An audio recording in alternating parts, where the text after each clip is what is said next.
Okay, ladies and gentlemen, the disqualification show is live in just a moment. We're going to copy the link, get started as Kyle Larson celebrates his first win of the season, the first win in quite a while, today at the Monster Mile. Whoop. There we go. All right.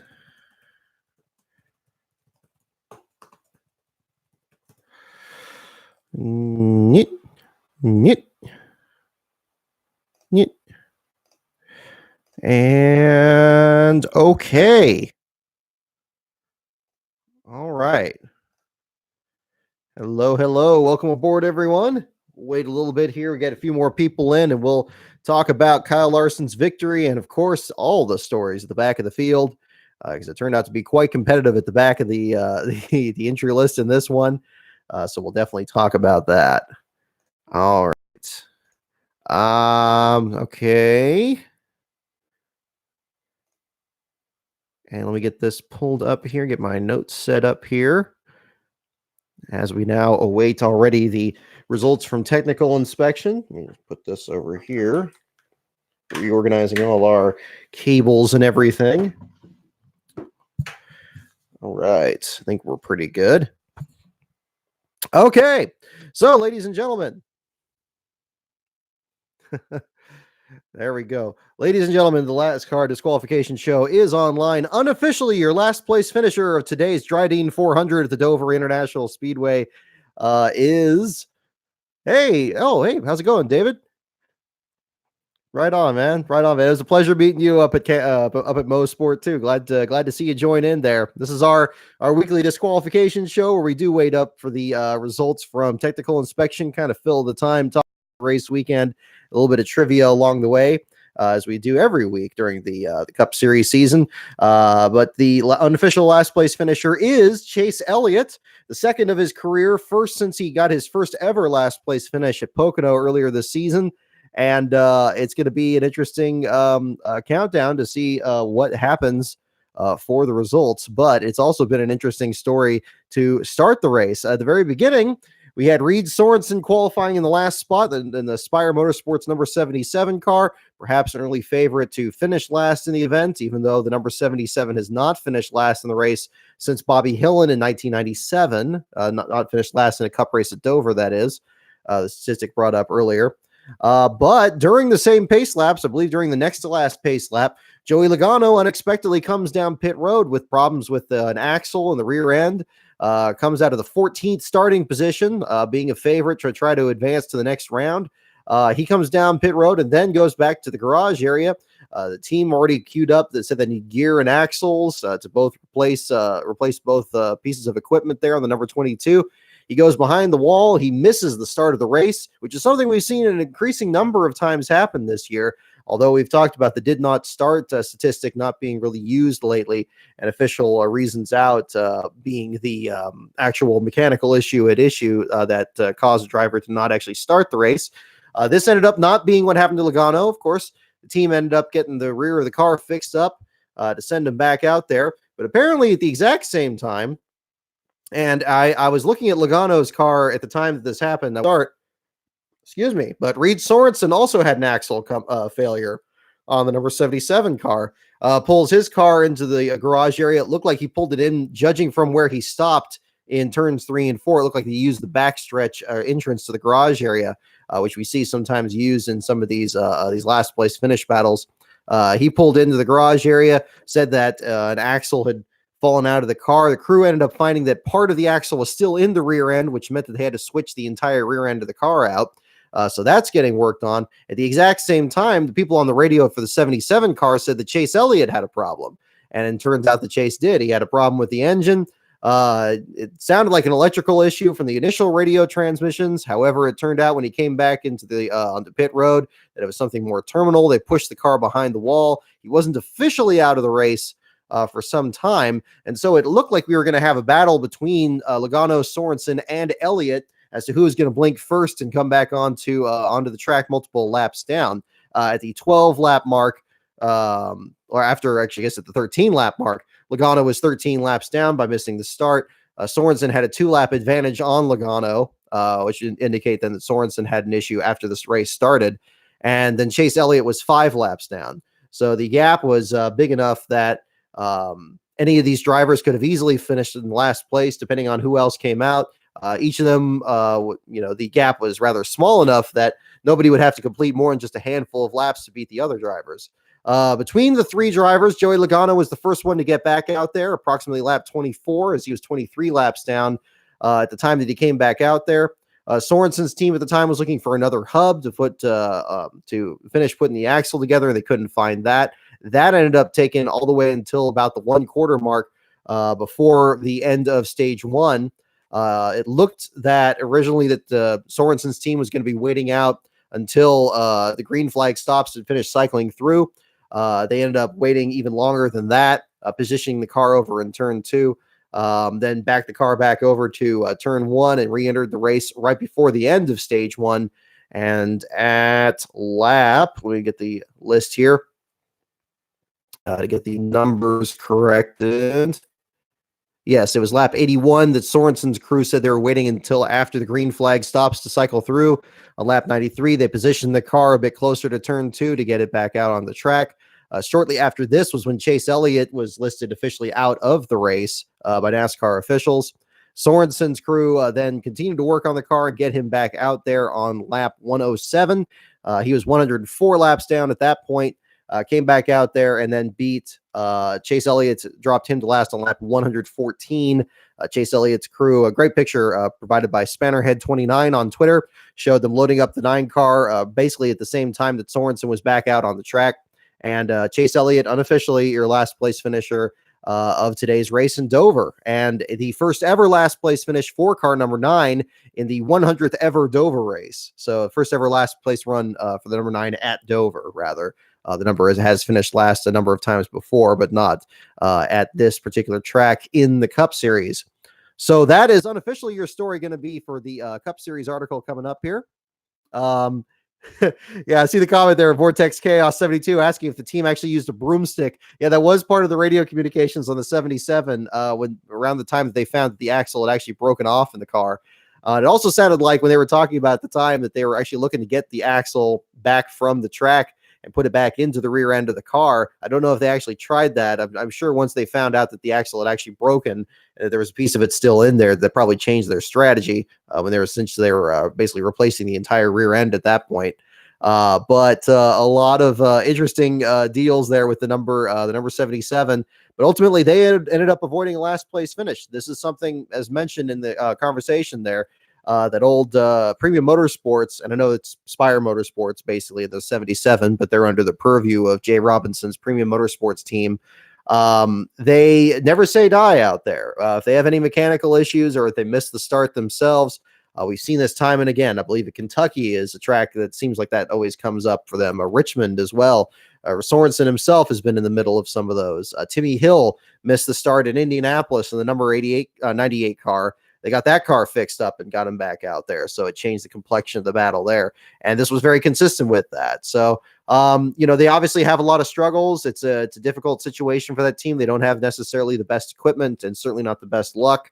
But they go out there and they do the best they can and they get a good run out there. So good for them.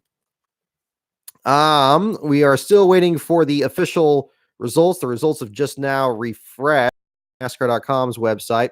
It was listed as an engine failure for Chase Elliott's problem. Reed Sorensen ended up only completing 180 laps before he ended up falling out with handling issues as the official reason out, or unofficial reason out from the unofficial results. Engine problems for Chris Buescher, dropping him out in the number 37.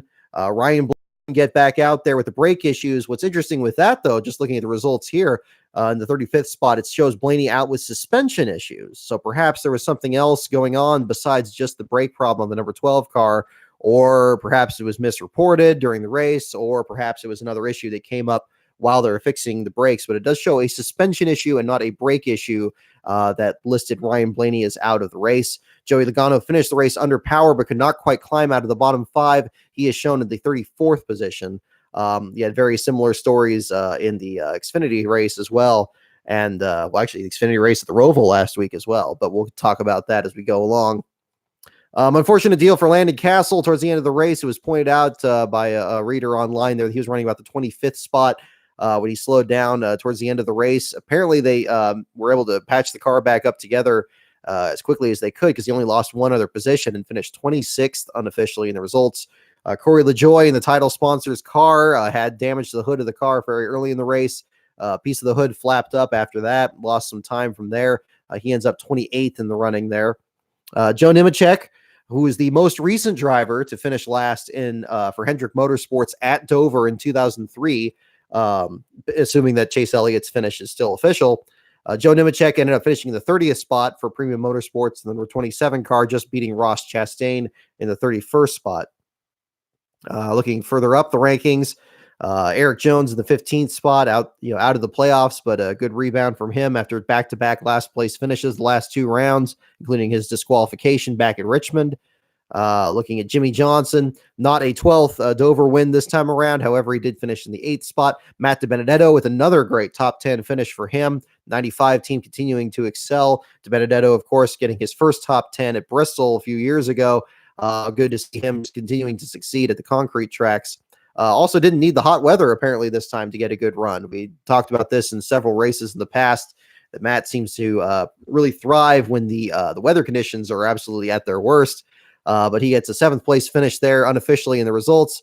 But Kyle Larson, your winner, and beating Martin Truex Jr., who ran out of time and still gets the 2nd spot there. So good opening round for the round of 12 for the team in the number 19 car. Looking further back, Ryan Preece finishing in the 19th spot, does much better than his teammate Chris Buescher did.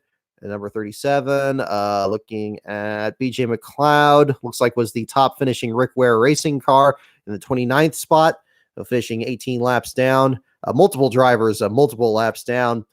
We'd seen this in the Xfinity race as well, with a lot of drivers that were 1 lap down, very few drivers on the lead lap. Unofficially here, it still shows 8 drivers on the lead lap as reported during the broadcast there, Jimmy Johnson being the last of those. Matt Tifft in the 25th spot. Is he the top one from... No, he is not the top one for Front Row Motorsports. Michael McDowell was 1 spot ahead of him in the 24th position.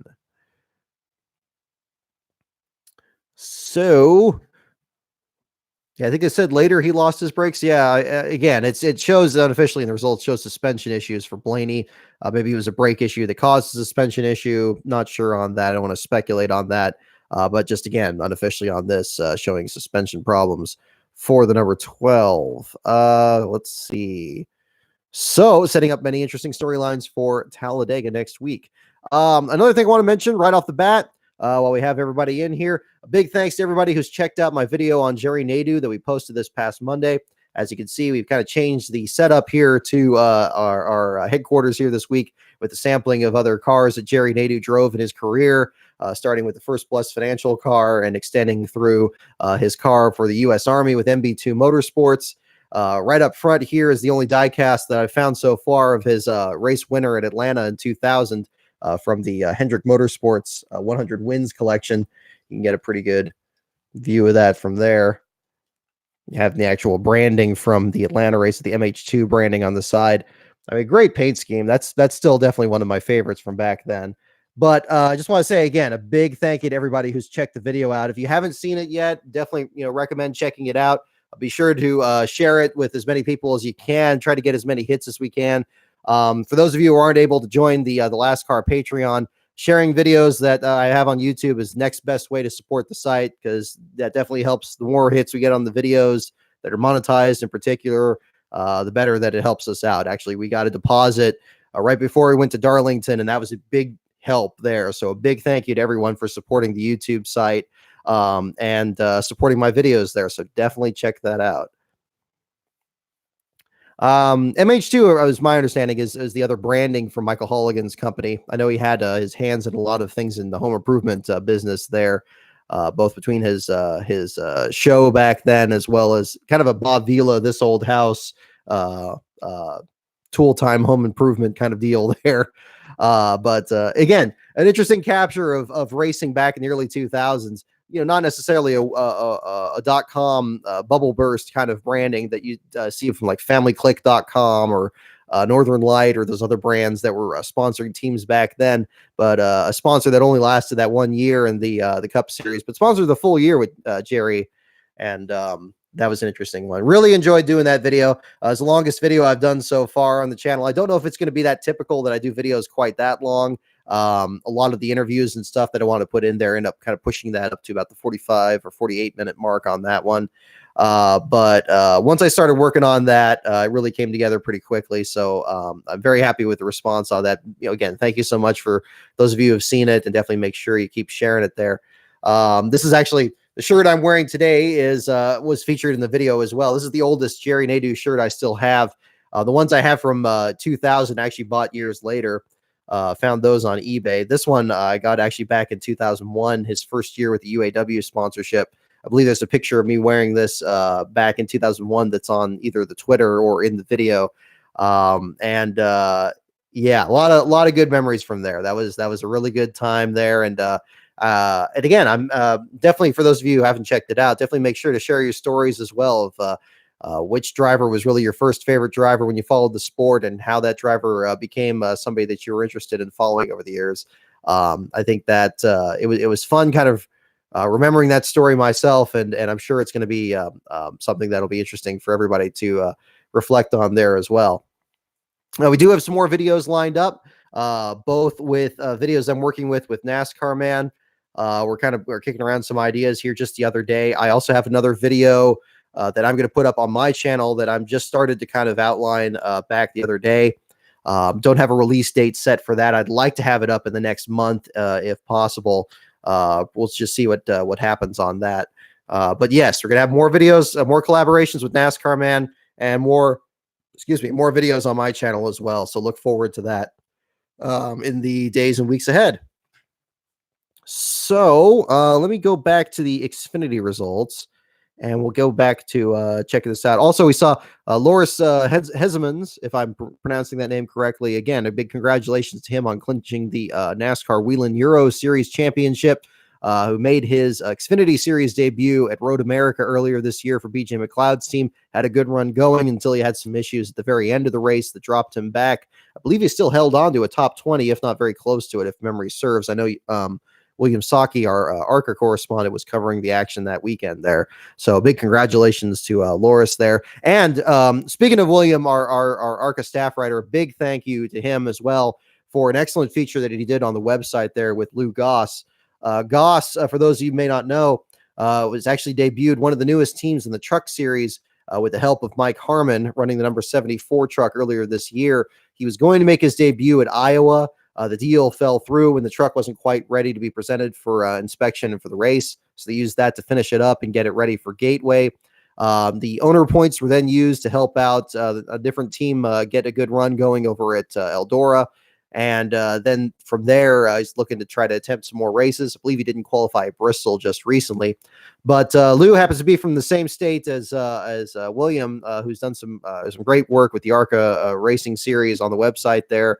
And he was able to arrange an interview and sit down over at Lou's shop, and had a great talk with him there. So if you haven't checked out that article, that's also available on the website. I believe he posted it just back on Tuesday there. So again, great work for him, and a great article there for you to check out about other teams and drivers that maybe aren't big names, but are very much working to kind of work their way up the ladder. And that, of course, is a big feature of our website there, in addition to following the battle for last place. Chase Elliott may be the big story this week for the Cup Series, and the Xfinity Series also had a driver that was running for a very big team as well, being the feature.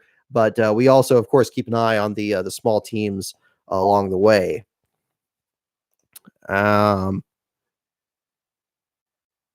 Oh, you went to the look at your comment there, Steel Langford. You went to the Valley Star Credit Union 300 last night, and it was amazing. My goodness, I bet it was.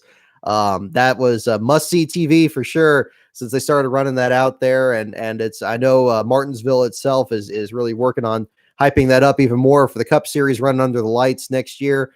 So that's going to be an interesting deal there.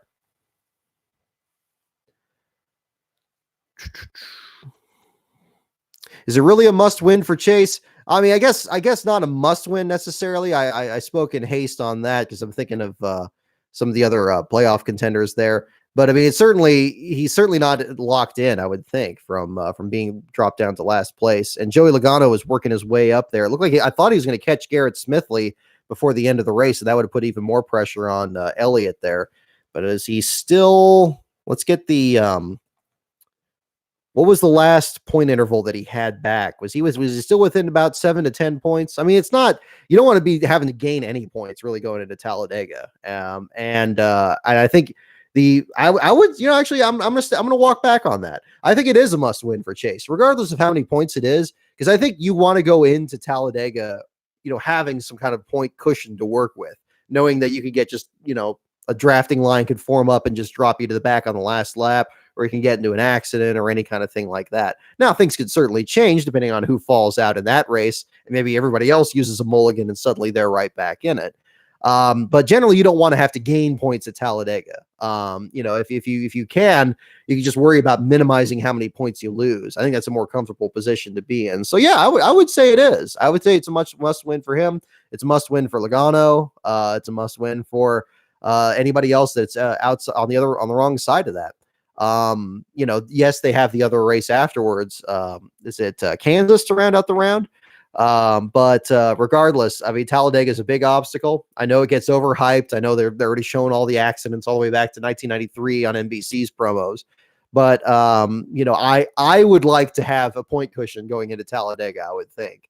And then if I lose a little bit of it, maybe gain a couple of spots at Kansas with a better run there, and then call it good at that point. So a track where you kind of control your destiny a little bit more. Although nowadays, with the new aero package being what it is, and the cars being so aero sensitive, can you really control your destiny anywhere?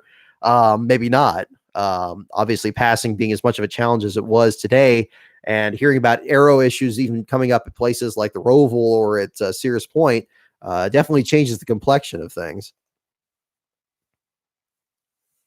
Unofficially 7 points out. Okay, needs good finishes. But see, again, you don't want to have to need anything.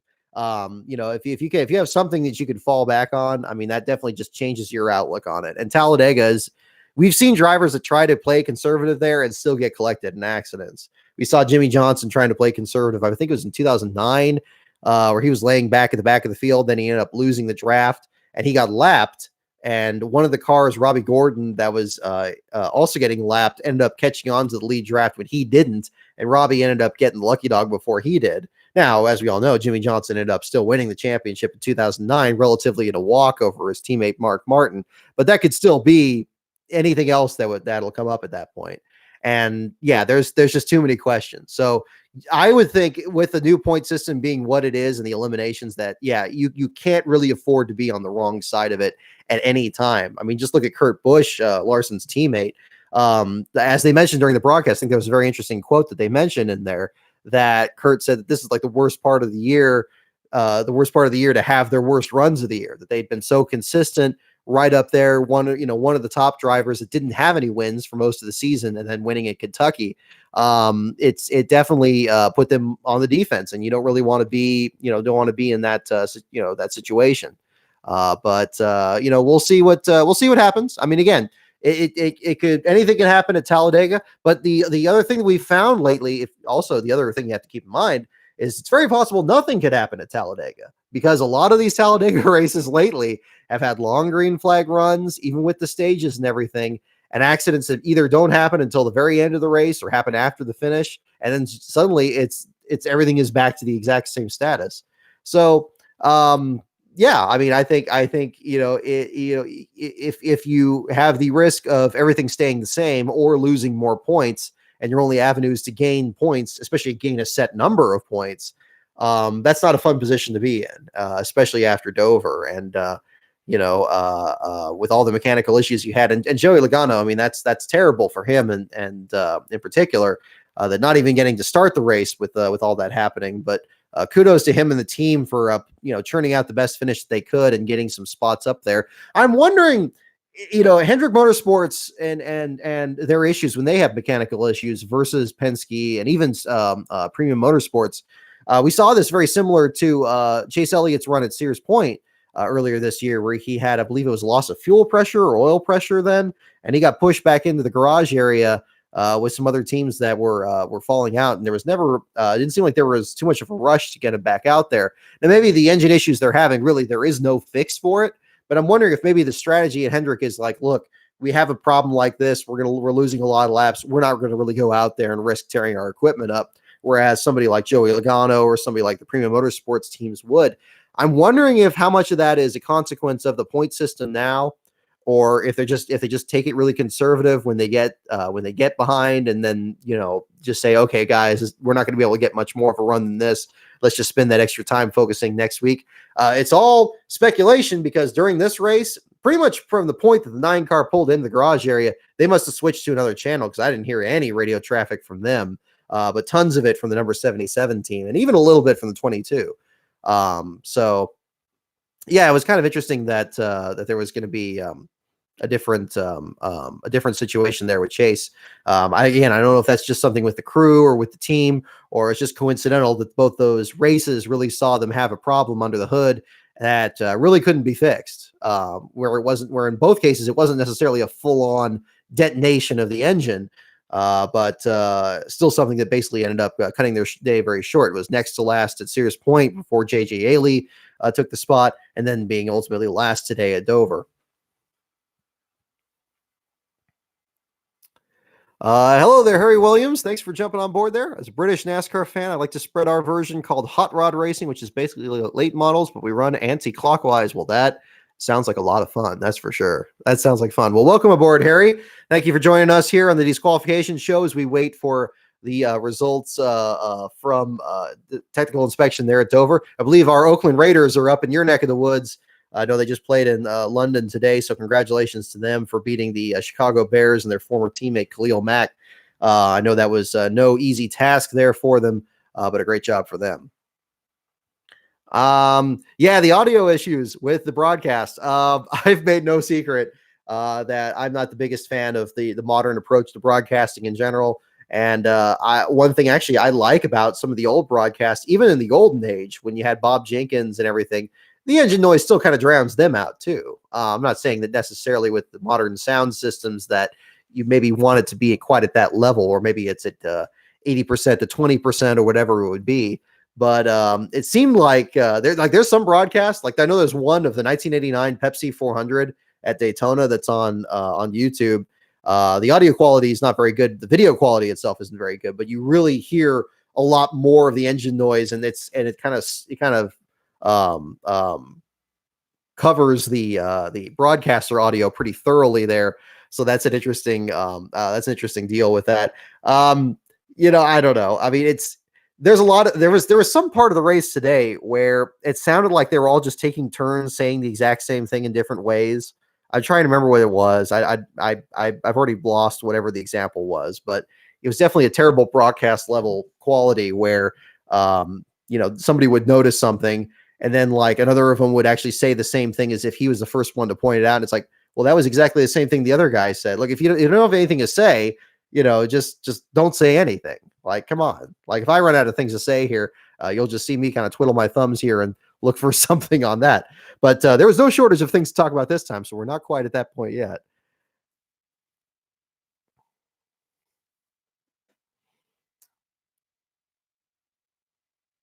Yeah. Well, the in-car audio, that's another thing that's always been talked about. I mean, my brother and I talk about this a lot.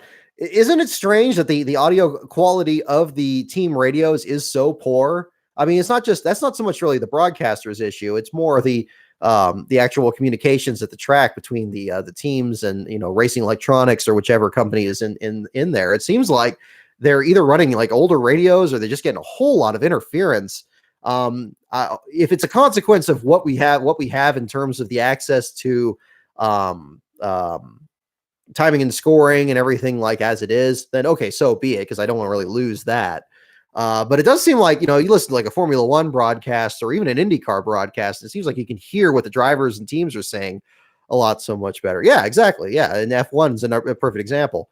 But yeah, nowadays, like, I mean, again, very much like yesterday, listening to the official broadcast during the Xfinity race and trying to discern the reasons out from the NASCAR official broadcast, it was a little bit too much interference to pick up. Maybe some tracks are worse at it than others, not sure what the situation is, but that would be a nice thing if they explored that a bit more, and maybe that would also help the quality of the broadcast.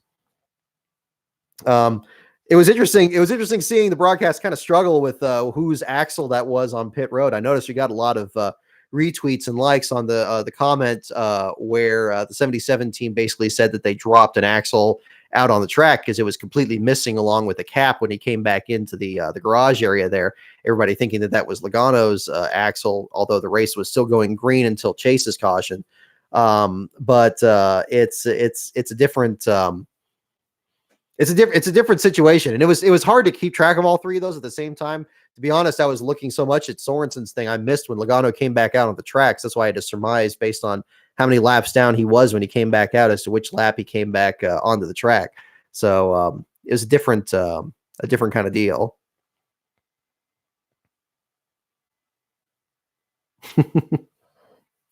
Yeah. And, and actually the radios, you mentioned radios at work, Beast of Metal. I mean, actually, I have the same thing in my work where we have radios with over the ear earpieces and communications between other members of the staff. And, I could hear those pretty well. I don't really have to have things repeated too often. So maybe it's a matter of using that earpiece. I mean, that one's, proprietary, so it doesn't work with any of my equipment or anything. But, what I probably should do, is I probably should bring out my earplugs that I use for the race weekends and plug that into my scanner when I'm doing this other stuff. I'm just reluctant to do that because I like to save those just for bringing them out the race weekends to make sure I get the most use out of them possible. But they seem like they're really good quality. I've been very pleased with the quality that the Big Ear company did. Shout out to the Big Ear guys there and the gentleman that I spoke with up in Tracy. They got that done there. They did a very good job getting those done and bringing those out. So that was a good deal. Hello, Sir Wrinklestein. Yep, Kyle Larson won, but yeah, it's Dover race for sure. But you probably want to rewatch the beginning of the race because that was probably the most interesting part. Certainly was for me, although I'm very partial to such things. But that was an interesting deal. Let's see. Let's get back to the Xfinity results here, and we'll talk about that. Oh yes, the picture of the trophy before the finish of the race, already holding a diecast of Truex's car. I think the gentleman that was speaking to me about that on Twitter. Where is the? I want to make sure I credit this properly. Justin Malillo mentioning that they had the diecast in the trophy's hand of Truex's car at the beginning of the weekend, since him being the most recent winner. So I guess that was I'm sure that was the case. I'm not going to put on the tinfoil hat about that. Although I did think it was a strange choice to still have it there while the race is winding down. I think proper decorum would have probably been to either not have it in the trophy's hand or have a diecast that just represents the track itself, like a track car. It seems like a strange thing to nitpick about, but Dover went through the trouble of actually posting that on their social media very proudly. So clearly that was something that they wanted to make sure got seen. And as such, it's going to get commented on. So how about that? Yeah, so I haven't seen I cut away from the broadcast. Did they get a diecast of the actual Clover paint scheme on the 42, or did they have to find a Credit One car instead? I didn't see that. Definitely make sure you mention in the comments there. Held up at the race had a COT car in the hand of really? They put a COT car there? No, come on. They wouldn't do that. Car of yesterday in 2009 and 2019 in the current year. Well, maybe they would do that. I would think they would do that if it was like somebody unusual, like if you had somebody like that they just didn't have anything for, like you can't get. Well, I was about to say Chris Buescher or something like that. Not an offense for Chris, but just somebody that they probably don't make 24th scale diecast for, especially since he's changing teams. But they do make 64th of him. I don't know. Maybe it would be somebody. It have to be somebody even weirder, like I guess Ross Chastain in his 15 car or something. We don't have earpieces, just a talk mic on a cable. Yeah. So yeah, we have the talk mic cable. We also have the earpiece too. So it kind of works on that because obviously it gets loud at our workplace. Certainly did the other day. Let's see here. Oh yes, I was going to get the Xfinity Series results. Now, the Xfinity Series race turned out to be a last place battle of a very similar style because, much like in the Cup Series race, the events that occurred that were critical to it were right at the very beginning because, at the back of the field, Kyle Weatherman is running the number 53 car for Jimmy Beans Racing. That was certainly a team that I was keeping an eye on there coming in because they had finished last at Mid-Ohio the last time that car was entered. That car was entered at the last second to get the field up to 38 cars. But that didn't count on an issue. The situation happening at the front of the field there at the very start of the race. The number 2 of Tyler Reddick slaps the wall. Whether it was fluid on the track or it was just really green or the tires really cold or something, it seemed like all the leaders were having trouble getting off of turn 2.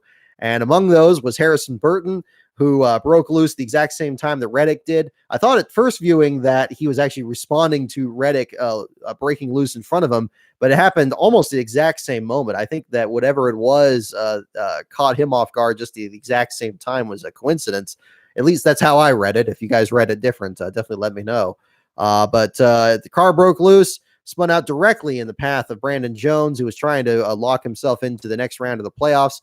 Jones runs into him, tries to cut to the right, can't quite avoid him. The left front gets crunched into Burton's left rear, causes the hood to flap up over the front of the car. Both those cars come down pit road after completing another lap.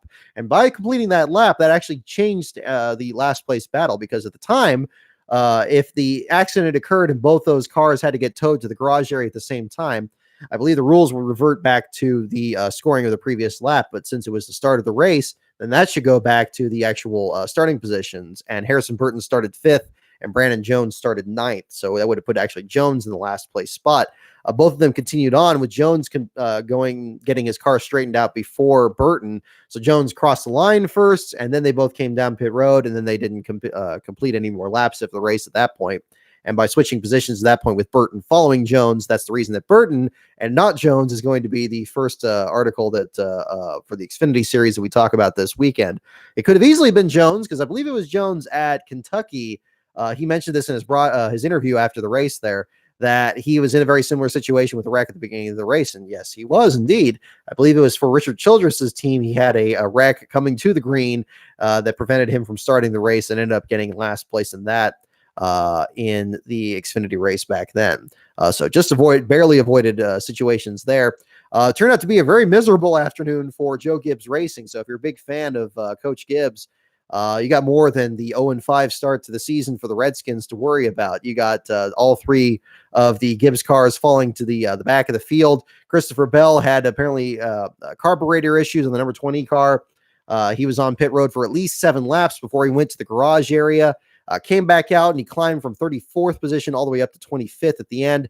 Apparently didn't make himself any friends along the way there. Very much similar to Joey Logano's situation today there with lead lap traffic having trouble contesting a driver that is running a very fast car that's multiple laps down. And what happens when the shoe is on the other foot and you're now the lap driver that has to just cobble together the best run you can. Much like what we saw with Eric Jones a few weeks ago, I believe it was with Las Vegas, when he had the mechanical issue that dropped him many laps down, and he had to actually gain laps on the trailing cars to actually avoid finishing in the last position there. Him working up the rankings ended up changing the running order at the back. Christopher Bell doing the very similar thing there and finishing in the 25th spot. Jeremy Clemens with an engine failure. He dropped out right before Christopher Bell's issue. Rough deal for him, only completing 9 laps. Kyle Weatherman, the number 53 car, pulled off the track there after 12 laps. There was no fight, apparently, between Mike Harmon and John Hunter Nemechek after their tangle in turn 4. It sent Harmon's car nosing into the inside wall. Fortunately, it wasn't too hard of an impact there, although it did definitely crumple the nose of the car there pretty good. But Mike Harmon falling out in the 34th spot, out with crash damage there after 19 laps. From there, a lot of teams starting parked from there. Bailey Curry, J.J. Yaley, Joe Nemechek, and Landon Castle, and Carl Long, and perhaps even Timmy Hill, although Timmy Hill tends to usually run full race efforts there. All of them out after 62 laps complete. So the furthest down anybody could finish at that point was in the 26th spot, and that ended up helping drivers such as Christopher Bell there towards the end of the race. Chad Fincham was one that definitely did not park. He was reporting on Twitter that they had an issue under the hood. I believe it was just some issue with the engine. It does show an engine is the problem, but I'm trying to remember if it was a valve spring or another matter with that. I have it on my Twitter feed here. Let me pull that up. And we'll take a look This was diagnosed an issue. Unfortunately, it's terminal. We are done for the day. Yeah, I don't see it on here. But yeah, terminal engine issues for the number 61 car. Unfortunate. That was a really nice paint scheme they had on that one. All righty. So, unfortunately, Landon Castle still had to pull off the track. Obviously, the Morgan Shepard's team is very small, small funded operation. Was actually running the throwback scheme from Darlington again this week at Dover. Pulled that after 55 laps, but still got 29th place finish. So hopefully that helped in terms of the distribution of the purse for the team there. A 12th place qualifying run for Castle. Pulled to the back of the field before the start of the race. We'll go over that more in the article. It's going to get posted later today. About the action there at the back of the field. But as a result of a lot of this attrition, we had several good runs by a lot of different small teams. Second among the non-playoff drivers was Brandon Brown, 11th place finish. That's his best finish since the July race at Daytona earlier this year, which was a season best. Dylan Bassett, the Daytona run was his season best, rather. Dylan Bassett, the 14th place run, another great run for Mario Gosselin's team. He finishes right ahead of his teammate Josh Williams in the 15th spot. BJ McLeod, an unsponsored number 15 car for JD Motorsports in the 16th position. Greg Alding and Ray Black Jr., the Bobby Dottie cars, nose to tail, much like the Gosselin ones. And then Stephen Parsons, who has been another great story this year. Again, talk about the July race at Daytona. That ended up being his Xfinity Series debut, and he was swapped in for Cody Ware. He was swapped in for Ware again at the Roval just last week. And now this time around finishing in the 19th position, 4 laps down to the race winner, Cole Custer. A great run for him. He's a really good kid. I've spoken with him a couple of times before, both at the Truck Series race last year at Phoenix, as well as the old Dogecoin days when his father Phil owned the car that Josh Wise was driving a few years ago. He's been working his way up the ranks there, and it'll be good to see another generation of the Parsons family doing well out there. So good run for him. Joey Gase just outside the top 20 in the 22nd position. A good run for him, given that he was one of the drivers that fell to the back of the field, qualified 37th ultimately. So a good run for him. But Cole Custer ultimately surviving the late race restarts. Unfortunately, Justin Haley couldn't capitalize on the race restarting at the end of the race, didn't complete a single lap, or not didn't complete a lap, didn't lead a single lap. The only driver among the top 5 who didn't, actually the only driver among the top 6 who didn't lead a lap in that race. Haley ends up missing the cut for the next round of the playoffs. Ryan Sieg, another one that missed the cut there, although he did finish in the 10th place finish there again. His 10th top 10 finish of the year. So he continues to really continue to round out another great year for the RSS racing team. Finished ahead of Tyler Reddick, who bounced back from his damage in the first lap accident to finish in the 12th position.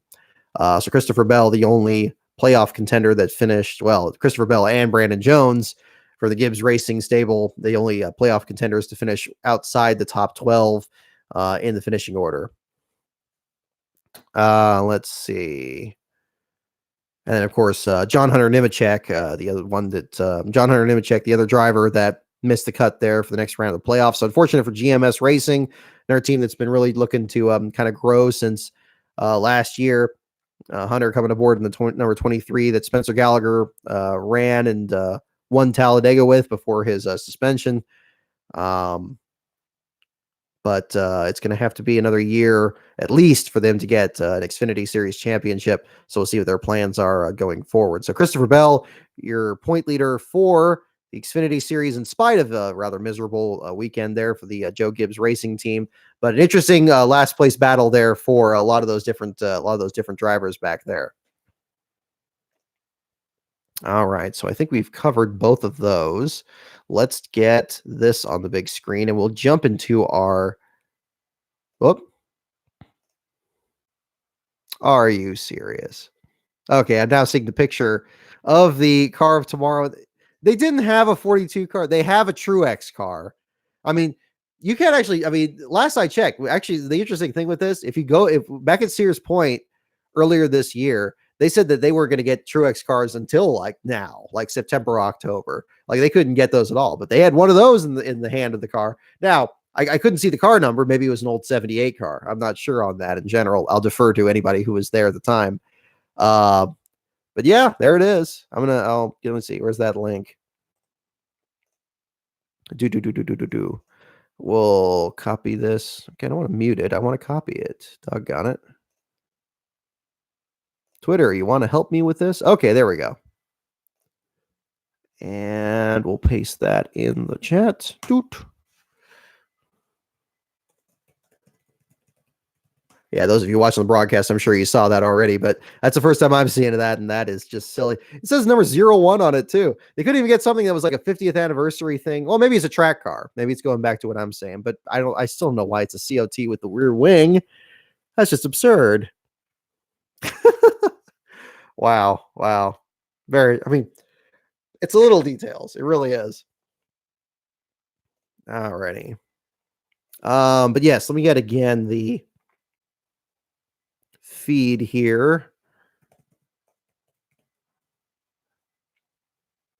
Okay, we have a picture 12 minutes ago. Somebody on NASCAR on Reddit posted the 42 car going into technical inspection.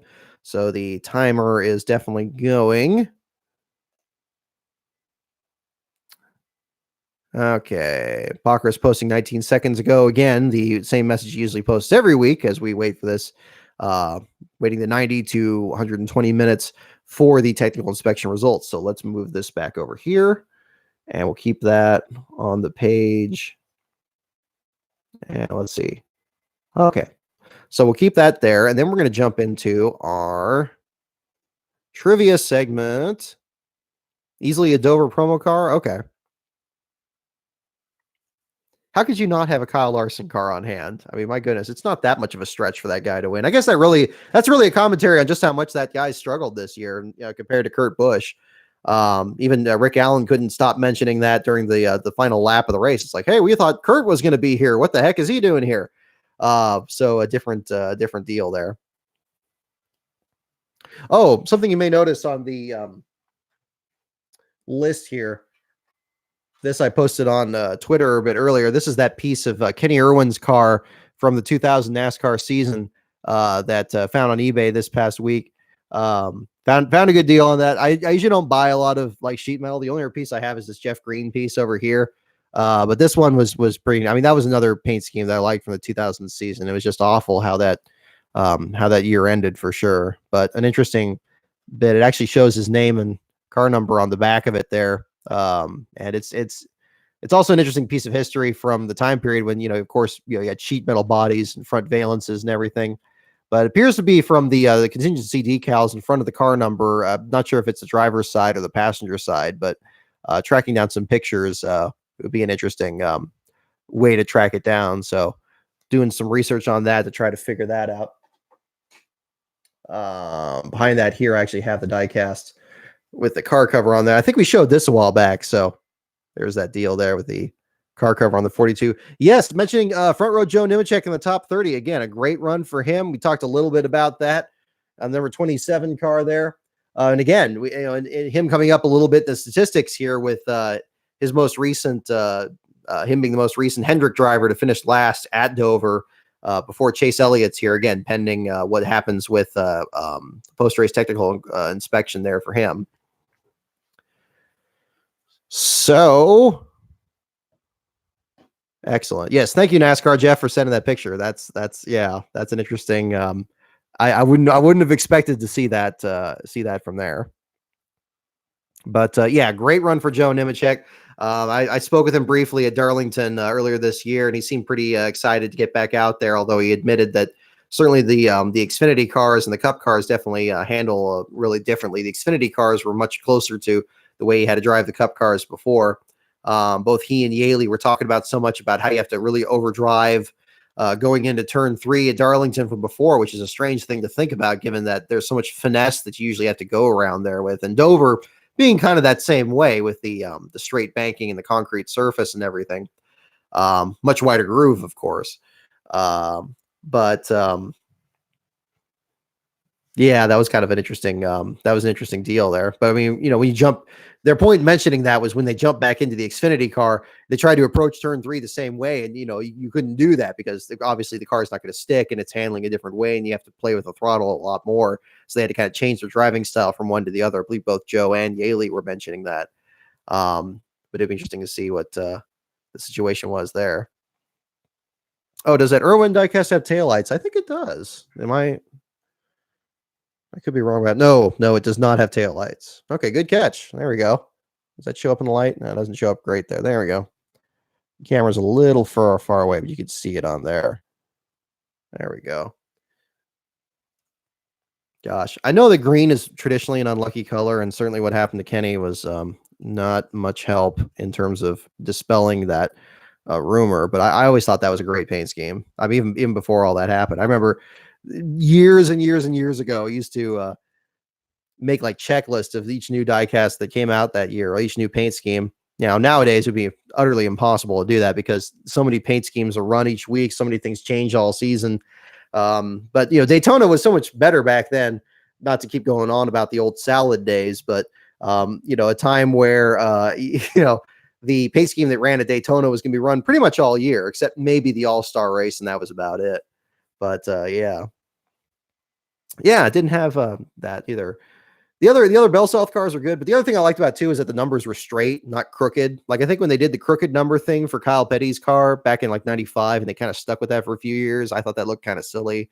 I think it was okay. It wasn't bad, but I think it looked better with just the number like straight across. And it's cool to see the 42 back out there. Well, actually, well, shoot. Now that we mentioned it today, 42 car winning, Chip Ganassi Racing, green car. It's almost like I planned it this way, but I didn't. I swear, I put that out this morning. Yeah. Hey, how about that? So a green 42 car in Victory Lane. Hey, that's only good news. So, hey, maybe that's a good way to kind of tie that in there. You still should have run the Bell South car at Darlington. The Craven car was really cool. I liked that one back in 95. That was always fun. But I was really hoping that they ran the 42. I actually brought my Bell South hat with me that weekend, just in case, as a fallback in case they did that, but that didn't work out. But gosh, I'll tell you what, if they run that next year, I'm going to try to find a way to run, a way to go back there again, because that was a lot of fun. Also, I'm going to make this official on Twitter here this week, that we are only going to be doing the NASCAR race at Phoenix. I know I mentioned this in the past. We scrubbed the fall race at Texas this year. We just got to get some other resources together, and we're kind of in a transitional period with a few things right now, so we had to scale back on that, unfortunately. But we do plan on doing Texas very soon. I know Eddie Gossage and the folks up there put on a really good show. We want to make sure that we get to be a part of that as many times as we can. We haven't covered that one yet, but we'll probably do that next spring. That's one that we're looking at doing next March. So that'll probably be the next one that we travel out of market to cover the beginning of next year. And then Sears Point, certainly we're looking to do again next year. Maybe Las Vegas. We're still figuring that out also. But our 2020 schedule is still coming together. We don't have anything hard and fast on that, so that's still coming together. I'm thinking of doing something with the Patreon, kind of similar to what Jeff Gluck does, where kind of poll with members on the Patreon and see what tracks they're interested in doing for that one as well. But we are still looking to do Phoenix the middle of November. We're making preparations on that. Nothing confirmed on the credential side on that. So obviously it's an independent, so that's still something that we're working towards, but we'll have some more news on that coming up there. And yes, there were the Irwin car. Yeah, there was the reverse version. They had the green front end and the blue roof. So that was an interesting deal there. Hey, Wookie, there you are, man. Absolutely. Would love to meet up again at Phoenix. There's quite a few people there I need to meet up with there the race weekend there. We covered that last season, really enjoyed that. So we'll definitely have to cross paths again, man. Thanks for jumping into the chat too. But yeah, no, that 42 car, that was always one of my favorites there. And maybe there's still time for them to run that again. That would be pretty neat. I mean, they might fudge it a bit with the car number to make it look like Larson's. Although it would be great if they ran just the old style there. I just thought that was part of the scheme that looked really good. But it'd be very easy to merge like Credit One or Clover or whatever into this scheme. But we'll see what happens on that. I haven't forgot about video quality down to 240. Anybody else having problems with that so far? I'm not seeing any messages on here. Oh, you wore the 13 hat. All right on, Wookie. Awesome. Yeah, no, I just got my Nadu shirt back from the cleaners there after Darlington there, so I got there. Yeah, it might just be your Wi-Fi there, Roblox. Yeah, sorry about that. But hang in there. We'll do the trivia here pretty soon. Yeah, no, the Nadu video is a lot of fun to do. Really pleased with the response to it. Just again, anybody out there that's watching it or hasn't seen it yet, make sure you share it with as many people as you can because that definitely helps the channel and myself a real lot there. I was very pleased with the response, especially the first two videos of that series, the one on NASCAR in the '90s and the one on the Days of Thunder. The driven video fell off a bit, but that one got demonetized. That's probably a big reason that one got throttled, but.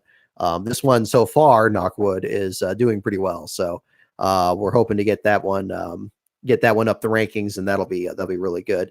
And again, for those of you joining in here a bit later, I do have plans for more videos on the YouTube channel there on my channel, as well as other videos that we're working on with NASCAR Man. So look forward to those coming up there. If you want first access to those, feel free to join the Patreon. Any videos that I have, I put them up there first. Give everybody advance access there. Also do advanced access to the graphics that we post each week and other new subjects on there. I'm not going to leak what the NASCAR Man video is there. That's his purview since he does most of the work on that. I'm not going to spoil it there, but I think you guys are going to enjoy it. If you like a lot of the videos that we've done so far, I think these next ones here are going to fit into that very well. Let me get this over here. I have the Trivial Pursuit car. I see I have the Rudd car there. Whoop. That it? There it is. Okay, digging into the bag of tricks.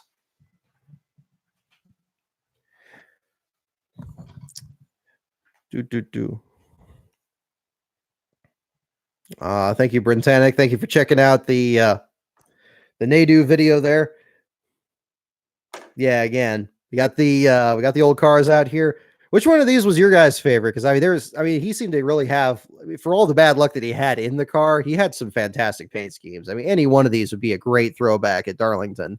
Even the UAW the Delphi one, which wasn't always my top favorite one, but I was cool with it when he got in it because a black car and that time is usually going to look good no matter what it is. I have a soft spot for the Cartoon Network ones.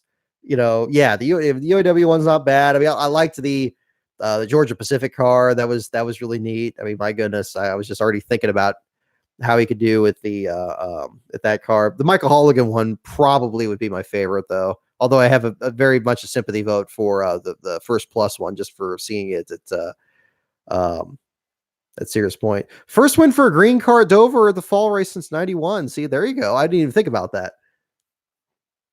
There you go. The 13 car. My goodness, that was Actually, Wookie, since you're working in the garage area and all that too, I believe there was some other people that stopped me. I mentioned that one of them was there's a gentleman on Rick Ware's team that used to be a fabricator for Elliott Marino Motorsports. I was speaking with him back at Darlington, and he now works on the Rick Ware's team. And another gentleman over at Premium Motorsports used to be Nadu's spotter in the 13 car. So that was the interesting thing when you and I were both doing the first plus thing. They were stopping me along the way and then talking to me about their time with the team. The guy on Ware's team was saying that he used to be working with Bill Elliott's crew, and then he got swapped over to the 13, I guess, because they were tearing through a lot of sheet metal and everything, and they needed more fabricators over there. So a lot of that's a great thing with NASCAR. I mean, a lot of the things that may seem like they're forgotten, they're definitely still always there. But yeah, I'd say the Holligan car would probably be my favorite. But the 13 and the cartoon. See, I'm going to start fudging it from there. I'll just say all of them are good. Even the last car he ran. I mean, those Pontiacs in 2003 were just glorious. I mean, they looked amazing. And I just hated that that thing shook out the way that they did. But that was always a good one too. It's definitely it's last in line, but it's definitely not last in the preferences there. All right. So where are we with the timer, and where are we with the notifications? I don't see. Okay, we're going to refresh this. Whoop. Come on, mouse. Come on. Watch in amazement as I figure out a computer screen. Okay, here we go. Refreshing the page. I don't think we have a call yet. All right. And the timer says we are an hour and 10, or an hour and 12 minutes, looks like, into the wait. Current points updates. Hamlin was upset with Logano pretty much taking his lane away while being 24 laps down near the end of the second stage, and Hamlin was leader. Okay, yeah, no calls on inspection yet. No calls on inspection. So we will continue with. Yeah, I'm not sure why the 13 team folded. I need to do a bit more digging on that. I didn't. One source I didn't really explore that much when I was doing the Nadu video was the J-Ski archives. Luckily, a lot of that is still there. But I know that, yeah, they had the Nation's Rent sponsorship for the 1999 Daytona 500. They missed the race, and I think that was the last time they even attempted anything. It seemed like First Plus had a pretty close tie with Marino himself, and running the same colors and running, the same, of course, colors as his uniform of the Miami Dolphins. It's possible that maybe he had already pulled out with the sponsor and they were trying to get something else going. Although, I mean, I don't think Elliott was just fielding it, himself, but he got Nation's Rent in the NASCAR and that ended up lasting a couple of seasons there as well. So maybe that helped out from there. Okay, whoops, still got the answers from last one here. Okay, so we're going to do the Trivial Pursuit one to start off. We'll do the Ricky Rudd one if we have time as well. But let's see. So we're going to start off with picking a category. So everyone, definitely post in the comments there which of these categories you want to do. And they are, once again, first one is NASCAR. Second one is pits. Third one is teams. Fourth one, tracks. Fifth one, drivers. Sixth one, wild card. So, okay, everybody go ahead and make your picks in there. Whichever one has the most votes will do. So we'll do NASCAR, pits, teams, tracks, drivers, wild card. Okay, I see 3 for teams. I see 2 for drivers. I saw 1 for track. It's okay, GT280. I saw your vote there too. You want teams also? Okay, we're going to do teams. We're going to do teams. That seems to be the one. All right, teams. All righty. First question. Who paid Neil Bonnet's wages in 1975 with a car to race at Talladega? Ooh, good. This is really timely. Who paid Neil Bonnet's wages in 1975 with a car to race at Talladega? Okay, so I assume by asking it, that's kind of a roundabout way to put it. Is it which team he drove for in that race? I mean, there were 2 races in 75, so okay. Who paid Neil Bonnet's wages in 1975 with a car to race at Talladega? Okay, we have a lot of guesses here. Okay. J.D. Stacy, Junior Johnson, Dygar, Jack Beebe, Bobby Allison, Wood Brothers. Bobby Allison. Okay, here we go. Answer is coming up. The answer is Bobby Allison. There we go. Maserati 9 and Jesse Henry and Ultimate 23 Dragon. You got it. There we go. Right on. Okay, let's do another team question. These are yeah, that's a harder one out of the gate. Let's get that turned around here and get a little bit more comfortable. Whoop. Let's do that. Okay. What teammate did Mark Martin beat out for the 1998 Trans-South 400 pole position? Ooh, qualifying results. I love qualifying. What teammate did Mark Martin beat out for the 1998 Trans-South 400 pole position? Don't look it up on Racing Reference, but here we go. Wally Dallenbach, any other guesses? What teammate did Mark Martin beat out for the 1998 Trans-South 400 pole position? Don't wait, because I'm gonna assume you're looking it up. I know that's what I would do. Ted Musgrave, Chad Little, Jeff Burton, Greg Sachs, Wally Dallenbach, Johnny Benson. The answer is Jeff Burton. Jesse Henry, you got it. There you go. And Maserati 9 again. Maserati, I think you're a ringer or something. You seem to get most of these things right. Maybe you have one of these too. All right. Let's do another teams question. How many years in Cale Yarborough's 30-year career did he field cars for himself? How many years in Cale Yarborough's 30-year career did he field cars for himself? Thank you, Hamlin Fanatic. Glad you liked the video. How many years in Cale Yarborough's 30-year career did he field cars for himself?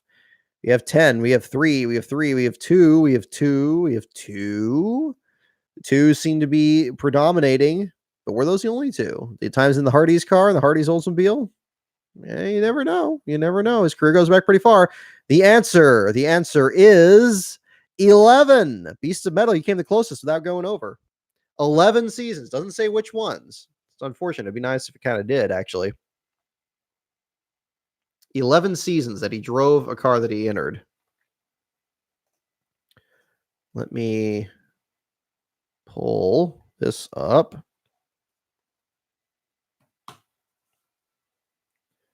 Whoop, come on. All right, we'll get the next question here. Teams. Okay, here we go.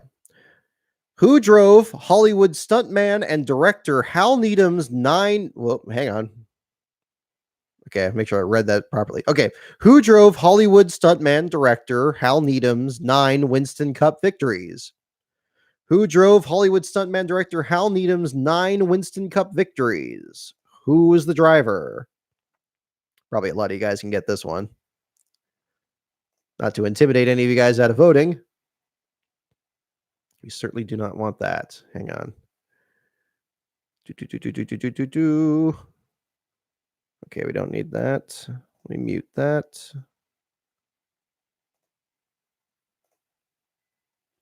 Alrighty. Dude. Okay, seeing a whole wall of Harry Gants, and I'm sure you are correct. And the answer is indeed Harry Gants. There you go. Hal Needham, director and producer of Megaforce, one of the best riff tracks of movies on the site there. Definitely worth a watch if you have that. I mean, Hal Needham was a lot of fun. Everybody loves, all the car chase movies and everything. And my goodness, he definitely gave his all into NASCAR. But if you watch, Megaforce, that's a hilarious movie starring Barry Bostwick from Spin City. I don't know how. That's probably dating myself on there, but the old comedy with it's the old comedy with Michael J. Fox in it. It's Barry Bostwick playing Tim Richmond basically in it. Like he's way over the top. It's a lot of fun. Let's see. Okay, teams. Let's get the next question here. What was the fitting number of the Uno STP Buick Kyle Petty drove once in 1982? What was the fitting number of the Uno STP Buick Kyle Petty drove once in 1982? We have one as a guess. Whoop, that dang soap guy is on my channel again. Okay, let's get that pulled up here. The answer is 1. The answer is 1. The answer is 1. The answer is 7. The answer indeed is 1. There you go. Number 1 car. Haas Ellington car, I would presume. Okay. Who owned the car Tim Flock drove to his first championship? Who owned the car that Tim Flock drove to his first championship? Who was the team owner, the person that owned Tim Flock's car that he drove to his first championship? The number is 1. Got that from Uno. Yeah, like I say, some of these are easier. They're who's buried in Grant's tomb kind of questions. But this one here, I'm not sure. Who owned the car that Tim Flock drove to his first championship? Let's see. Was it Dygaard that fielded the one car for Kyle Petty? I thought it would be Haas Ellington since he ran the one for so long. But maybe it was Dygaard. All right, Blackburn, Keycoffer, Buck Baker. Okay, let's get the answer to this question here. The answer is, any other guesses? Ted Chester. Ted Christian. Well, Maserati 9, you almost got it. It's not Ted Christian, Ted Chester, at least according to this. That's what it says here. Whoop, can I tilt it? That's not the best view, but there you go. I think it shows back better at the camera in the dark room. All right, Ted Chester, the answer there. I just want to take a moment here to, again, thank our Patreon members. I don't thank them by name enough. I know I list them at the end of the videos, but I'm going to make sure I mention them here. Brother Flounder, Calvin Ingleston, Cyber Shroom, Dan Bear, Gail Delaney, Jeff Brown, Justin Brookover, Luis Torres, Matthew Miller, the NASCAR numbersite.org, Sam Laughlin, Spencer P. Stillwell, and the Worthless Pieces of F Incorporated. I'm sorry, I'm not going to drop F-bombs on the channel here. This is a family show, but they did pay the $1, so they're going to get their names mentioned for sure. So thank you to all of them, and thank you to all of you. We are going to continue on with the respects here. Okay. The answer to the next question is John Andretti. Oh, well, now I got to find out. Okay, here we go. Teams. What Holman Moody driver dominated in the 60s but never became champ? Ooh. There's a good one. There's a good one here. Now we're going to be digging back into the past pretty good. The Rookie Run one's good. It does a lot of trick questions, but it doesn't do that many that go this far back. What Holman Moody driver dominated in the 60s but never became champ? Okay. John Andretti. There you go. Fred Lorenzen. Fireball Roberts. There we go. Fred Lorenzen. Daryl Derringer. There we go. Lots of good picks. I'm going to try to make sure I bring this with me to Phoenix, by the way. I brought it to Darlington. We were hanging out in the Derek Cope trailer for a bit using it. Ryan Daly and I were back there with some other guys who were waiting out the rain with that. That's what I was doing for part of that rain delay. But then we got some good interviews after that. So that was cool. All right. What Holman Moody driver dominated? The answer is Fred Lorenzen, Fast Freddy Lorenzen. The field gets it. There you go. Teams again. What outfit ran its 200th race as a team sponsor at 1998's Goodwrench 400? What outfit ran its 200th race as a team sponsor at 1998's Goodwrench 400? It was huddled in the grandstands in Darlington, sucking down all the Bojangles. Yeah, they tend to run out of Bojangles pretty quick. At least they did the last time I was there before. But yeah, you probably weren't too far from Lastbro. He was definitely under the stands there too. He sent me some pictures from there. It was getting harrowing, but luckily I picked up one of the Sterling Marlin shirts there from the throwback there, so he was able to have a change of clothes. But that was good. That was his guy anyway, so he'd wear that anyway. What outfit ran its 200th race as a team sponsor at 1998's Goodwrench 400? Excuse me. Need some more Code Red.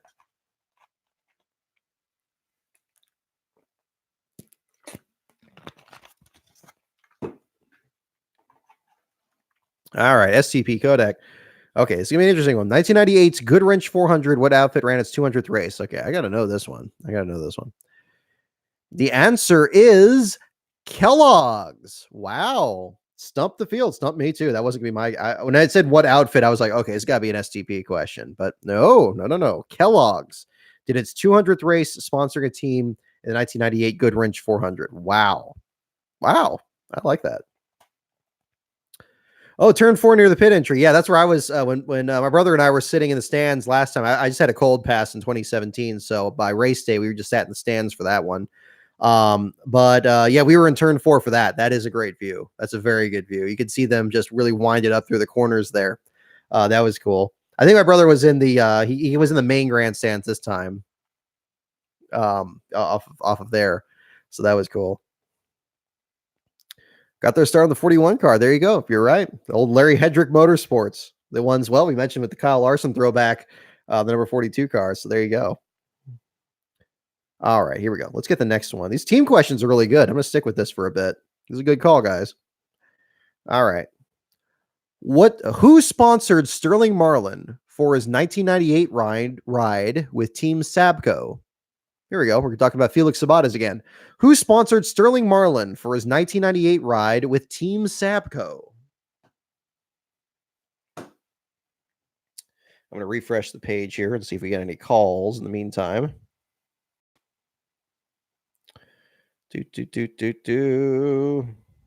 Okay.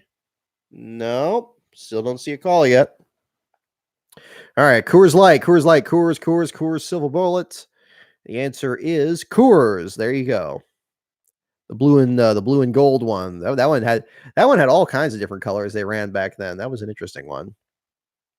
They definitely perfected it though. By the time they got to the Silver Bullet in 2001, that was the best. That was glorious, and the throwback looked great at Darlington. All right, teams. Let's jump back into this again. Who was the first Winston Cup family duo to do a Wheaties commercial in 1980? Like Star Wars holiday special kind of questions. Okay. Who was the first Winston Cup family duo to do a Wheaties commercial in 1980? First Winston Cup family duo to do a Wheaties commercial in 1980. Okay, Dale Sr. and Dale Jr., Richard and Kyle Petty, the Allisons, the Petties, Richard and Kyle Petty, the Petties. Okay, getting a lot of votes for the Petties. The answer is Richard and Maurice Petty. There's our good guess. See, there we go. We're diversifying. Richard and Kyle Petty. There you go. Indeed. All right. Teams. Let's get another one here. Who is crew chief for Terry Labonte's second Winston Cup championship season? His second Winston Cup championship season. A lot of you may know the one that was the one for the first, but who is his crew chief for his second Winston Cup championship season? We have one vote for Jim Long. Do we have any other votes? Gary Dehart, Jim Long. Any other votes? Punch them in right now. Do not look it up. Just keep punching it right in. Richard Broom. We have all kinds of guesses here. We're going to get half of Hendrick Motorsports muddy mouth today. Hendrick Motorsports crew on the list here today. Crew chief for Terry Labonte's second Winston Cup championship season. The answer, Gary Dehart. Gary Dehart. There you go. At least that's the answer he gives here. If there was a swap there at some point, didn't account for a swap. Okay. Who became the first 5-team NASCAR Winston Cup owner in 1998? Who became the first 5-team NASCAR Winston Cup owner in 1998? We have answers for Roush. Roush. More of the votes coming in for Roush. There we go. And the answer is indeed Jack Roush. All right. What famous car owner is called coach for his years with the NFL? Okay. We're getting a little bit easier ones here now. What famous car owner is called coach for his years with the NFL? All right. You guys got this one. Joe Gibbs, of course. All right. Come on. Let's get some good ones. Here we go. What type of musical antiques? Oh, here we go. What type of musical antiques does Chocolate Myers of the 3-team collect? Okay, now come on. This can't be real. Okay. What kind of musical antiques does Chocolate Myers of the 3-team collect? For some reason, when I was thinking musical antiques, I was thinking like something, I don't know. Well, hey, I used to play trombone, so I'm not going to judge band stuff at all. So, all right, guitars, kazoos. Yeah, I know. What? Yeah, that's the same reaction I'm having. What type of musical antiques? Now, again, musical antiques, does that mean do they have to be instruments? Could it be like old music, maybe old sheet music? Could it be like memorabilia, like, Elvis's jumpsuit? I don't know, musical. It could be musical antiques. Could just be records. It could be anything. Yeah, vinyls. I don't know, guitars. Yeah, seeing a lot of votes for guitars. That's probably right. Let's see. Okay, here we go. The answer. Here we go. Edge of your seat, folks. Here it comes. Musical antiques that Chocolate Myers collected were Victrolas. Yeah, that stumped me. Victrolas. Here. That's gonna get seen on screen. Oh, that doesn't show up very well at all. Yeah. Hang on. And of course, that's when the timer goes off. Okay, we should be expecting a call at any moment for the technical inspection results. But yeah, somebody tell me, if there's here. I'm gonna tweet this to Chocolate Myers. Maybe we'll see if we can get that explained.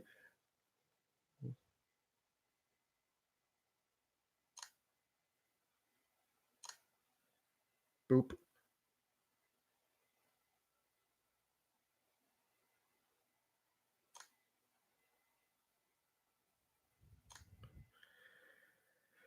All right, we're gonna. Is that what a Victrola is? I swear I got to Google that.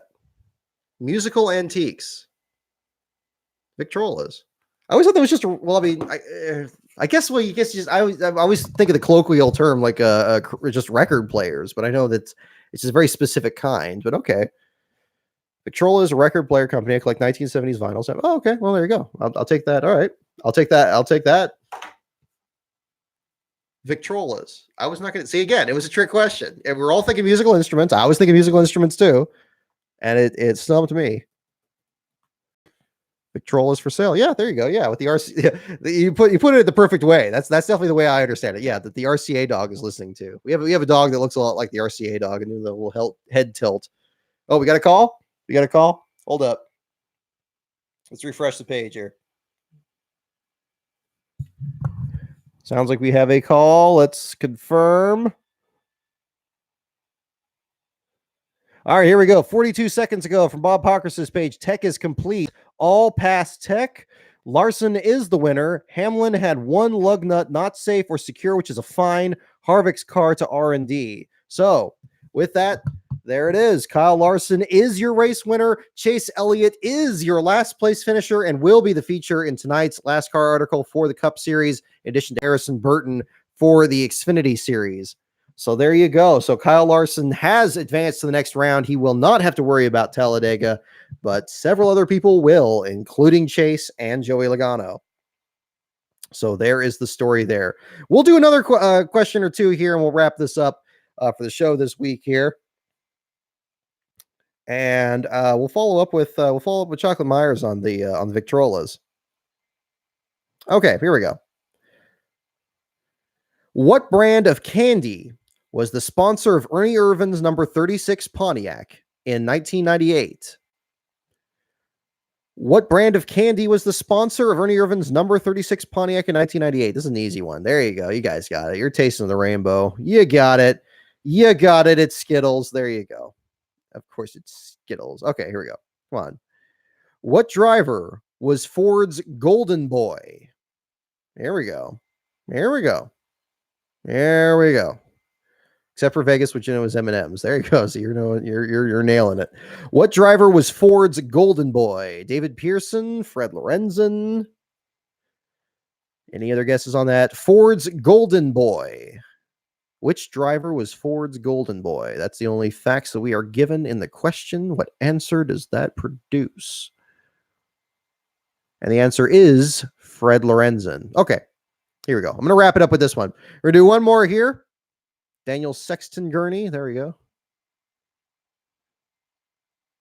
All right. Oh, come on. This is too easy. Okay, no, we're going to do one more after this. What driver engineered the first U.S.-built bobsled for the U.S. Olympic team? What driver engineered the first U.S.-built bobsled for the U.S. Olympic team? Jeff Bodine. Any other guesses on that? Jeff Bodine. Yeah, you guys got it. See, you guys know this too well. These are too easy. These are too easy. Come on, let's get a hard one. Let's get a hard one. Let's get something really crazy here. Let's get Victrola crazy here.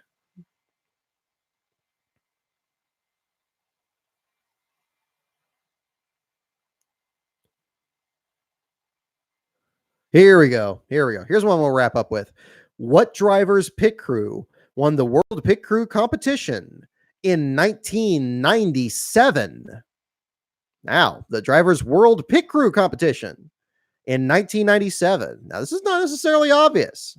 It's not necessarily it doesn't necessarily have to be the series champion. It doesn't necessarily have to be the team that won the most races. But what driver's pit crew won the World Pit Crew competition in 1997? Dale Jarrett, Jeff Gordon, Bill Elliott, Jeff Gordon. We got a couple for Gordon here. What driver's pit crew won the World Pit Crew competition in 1997? Martin, Dick Trickle, whoever was the 4 that year, Steve Grissom. All righty. Any other guesses? We're going to have the answer here in just a moment. Last question of the evening. Steve Grissom, Sterling Marlin. The answer is Bill Elliott. There you go. Wookie, you got it, bud. Bill Elliott's team. There you go. All right. Right on. Well, anyway, thank you so much, everyone, for tuning in. Great show this week, everyone. Thank you. We had a lot of people in the chat here. Thank you so much for everybody joining in. We had a fun time here this week. Thank you again for everyone supporting the video, the Jerry Nadeau video. We got more projects coming up here in the next weeks and months. Thank you for following the website. Lastcar.info is the website. Patreon.com/lastcaronbrock is the Patreon. Even as little as $1 helps out tremendously, and also gets you immediate access to advanced access to new videos, new graphics, and other behind-the-scenes content on the website. And of course, the Twitter is at LastCarOnBrock. Our next race that we're looking to cover in person is going to be at Phoenix next month. In the meantime, we'll see you next week for Talladega. We will be at the other location, and we will give you updates from there and find out what happens and who is going to be in a absolute tense situation coming into the last round of the round of 12. So again, thank you everyone for tuning in, and we will see you next week.